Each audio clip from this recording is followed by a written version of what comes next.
Naming of coordination compounds. Coordination compounds की naming के लिए कुछ रूल्स हैं। उनकी नेमिंग करने के पहले हमें कुछ इन रूल्स को फॉलो करना है। जैसे कि पहला रूल है कि कोई भी अगर आपके पास आयनिक कॉम्प्लेक्स है तो उस आयनिक कॉम्प्लेक्स में हमारे पास दो पार्टिकल्स या स्पीशीज़ होती हैं। एक होता है केटायन, एक होता है एनायन। तो हमें केटायन स्पीशी का पहले मतलब जो पॉजिटिवली चार्ज स्पीशी है उसकी नेमिंग पहले करनी है और नेगेटिवली आयन स्पीशीज़ की हमने नेमिंग बाद में करनी है। जैसे कि यहाँ एग्जांपल मैंने लिखी है, पहले निकल के साथ मैंने अमोनिया लगाए हैं जिसके 6 मॉलिक्यूल लगे हैं और साथ में क्लोरीन है। तो इसमें NiNH3 6 के ऊपर मैंने 2 पॉजिटिव चार्ज दिया है और साथ में मेरे पास बैलेंस करने के लिए 2 क्लोरीन एटम्स आ गए हैं।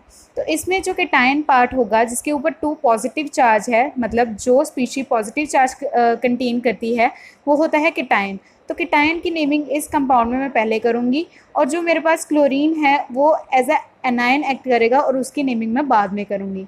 ऐसे ही नेक्स्ट एग्जांपल में जैसे मैं देख सकती हूँ कि मेरे पास K3FeCN6 है। तो यहाँ पे K3 जो है वो एज ए 3 पॉजिटिव एक्ट करेगा जो कि बनेगा केटायन। तो केटायन की नेमिंग जैसे कि एज ए रूल मुझे पहले करनी है, एनायन की नेमिंग बाद में करनी है। तो एनायन मेरे पास यहाँ पे है FeCN6 3 negative.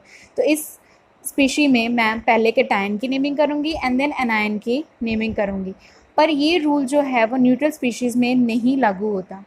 Rule number two कहता है कि जब हम कोऑर्डिनेशन अफेयर की नेमिंग करते हैं तो हमें लिगेंड्स की नेमिंग पहले करनी है और सेंट्रल एटम की हमें लास्ट में नेमिंग करनी है।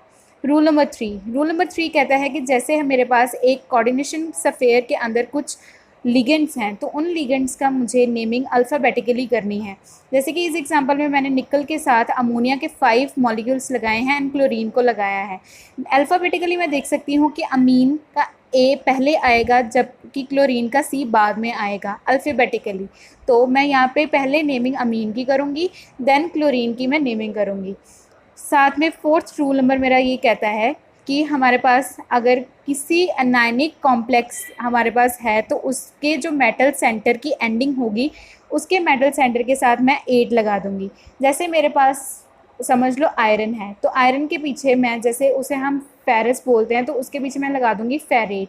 इसी दौरान जैसे मेरे पास कैटायनिक या फिर न्यूट्रल स्पीशीज़ हैं तो उनके मेटल के पीछे मैं कोई भी न्यू रूल नहीं लगाऊंगी, वो वैसे के वैसे ही। अगर मेरे पास कॉपर है तो मैं कॉपर ही लिख दूंगी, क्रोमियम है तो क्रोमियम ही लिख दूंगी। ये थे कुछ रूल्स। अब हम बात करते हैं लिगेंड्स की। लिगेंड्स जैसे मैंने यहाँ पे लिखा हुआ है F नेगेटिव को हम बोलते हैं फ्लोरो। ये एज अ नेमिंग में हम यूज़ करेंगे। अगर मेरे पास किसी कोऑर्डिनेशन अफेयर के अंदर फ्लोरीन होगा दैट इज़ F नेगेटिव, तो उसके लिए जो मैं वर्ड यूज़ करूँगी लिगेंड्स के लिए तो वो होगा फ्लोरो। ऐसे Cl नेगेटिव के लिए मैं यूज़ करूँगी क्लोरो, Br नेगेटिव के लिए ब्रोमो, I नेगेटिव के लिए आइडो एंड CH3COO नेगेटिव जो कि एसीटोन से हम लेके आए हैं, एसिटिक एसिड से लेके आए हैं, इसे हम बोलेंगे एसीटेटो। NCS नेगेटिव होता है आइसोथायोसाइनो, CNS नेगेटिव होगा थायोसाइनो, CO32 नेगेटिव कार्बोनेटो की तरह काम करेगा, OH negative is hydroxy, NO3 negative नाइट्रेटो की तरह काम करेगा। अगर वही हमारे पास NO2 नेगेटिव है तो हमारे पास वो नाइट्रो की तरह काम करेगा।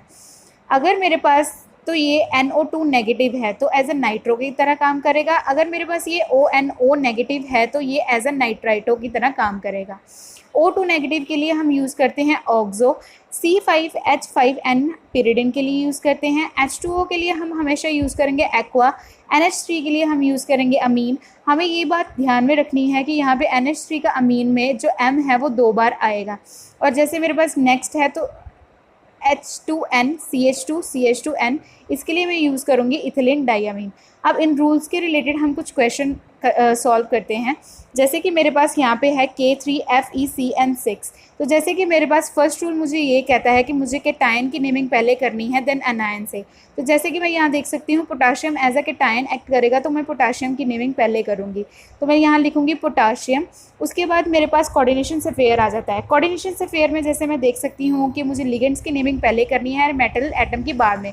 तो यहाँ पे पहले मैं करूँगी नेमिंग लिगेंड्स की। तो लिगेंड्स के लिए यहाँ पे आएगा हेक्सासाइनो, क्योंकि यहाँ पे आयरन मतलब जो है वो लास्ट में आएगा, तो मैं उसके लिए लिखूंगी फेरेट। ये आ जाएगा मेरे पास पोटाशियम हेक्सासाइनोफेरेट, और लास्ट में मुझे इसका ऑक्सीडेशन नंबर ज़रूर लिखना है। नेक्स्ट एग्जांपल की तरफ बढ़ते हैं, जो कि है CONH33Cl3। यहाँ पे मैं देख सकती हूँ ये एक न्यूट्रल स्पीशीज़ है, तो यहाँ न्यूट्रल स्पीशीज़ पे ऐसा कुछ भी रूल लागू नहीं होगा कि हमें पहले कैटायन की नेमिंग करनी है या अनायन की। ये मैं फर्स्ट रूल में देख सकती हूँ, ये मैंने वहाँ पे भी आपको बताया था।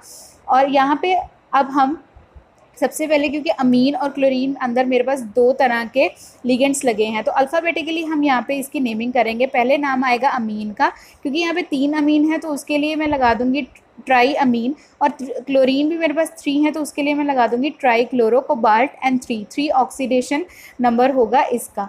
ऑक्सीडेशन नंबर निकालने के लिए आप मेरी ऑक्सीडेशन नंबर वाली वीडियो देख सकते हैं, वहाँ से आपको बहुत ज़्यादा हेल्प मिल सकती है। नेक्स्ट एग्जांपल की तरफ बढ़ते हैं, जो कि है FeCN6। तो यहाँ मैं देख सकती हूँ कि जो बाहर मेरे पास Fe है वो एज अ कैटायन काम करेगा, तो उसकी नेमिंग मैं पहले करूँगी, तो उसकी नेमिंग मैं लिखूँगी आयरन, और बाद में कोऑर्डिनेशन से पेयर की नेमिंग करूँगी, जो कि जिसमें पहले मैं लिगेंड की नेमिंग करी हूँ। लिगेंड की नेमिंग आएगा हेक्सासाइनो, क्योंकि यहाँ पे Cn मेरे पास 6 एटम्स हैं, तो ये आएगा हेक्सासाइनोफेरेट, और लास्ट में मैं उसकी ऑक्सीडेशन नंबर लिख दूंगी, जो कि है 4। लास्ट एग्जांपल देखते हैं, जो है FeOX3 3 नेगेटिव। OX यहाँ पे मेरे पास ऑक्सीलेटो ग्रुप है, ये बाइडेंटेड लाइगेंड है, इसके लिए मैं यूज़ करूँगी बिस ऑक्सीलेटो, क्योंकि यहाँ पे ये 3 नेगेटिव चार्ज है। तो जैसे कि मैंने आपको रूल्स में बताया था कि अगर मेरे पास कोई आयनिक कॉम्प्लेक्स है और तो मैं आयनिक कॉम्प्लेक्स के पीछे 8 लगाऊंगी, अगर वो अनायनिक कॉम्प्लेक्स है। तो यहाँ पे मैं देख सकती हूँ 3 नेगेटिव, हम मेरे पास अनायनिक कॉम्प्लेक्स है, तो यहाँ पे मैं फेर 8 लगा रही हूँ फेरस की जगह, और लास्ट में मैं यहाँ पे इसका कोऑर्डिनेशन नंबर लिख दूँगी। अगर आपको मेरी ये वीडियो पसंद आई हो तो लाइक करें, और इसे ज़्यादा से ज़्यादा शेयर करें, और इसे सब्सक्राइब करना ना भूलें। Thanks for watching.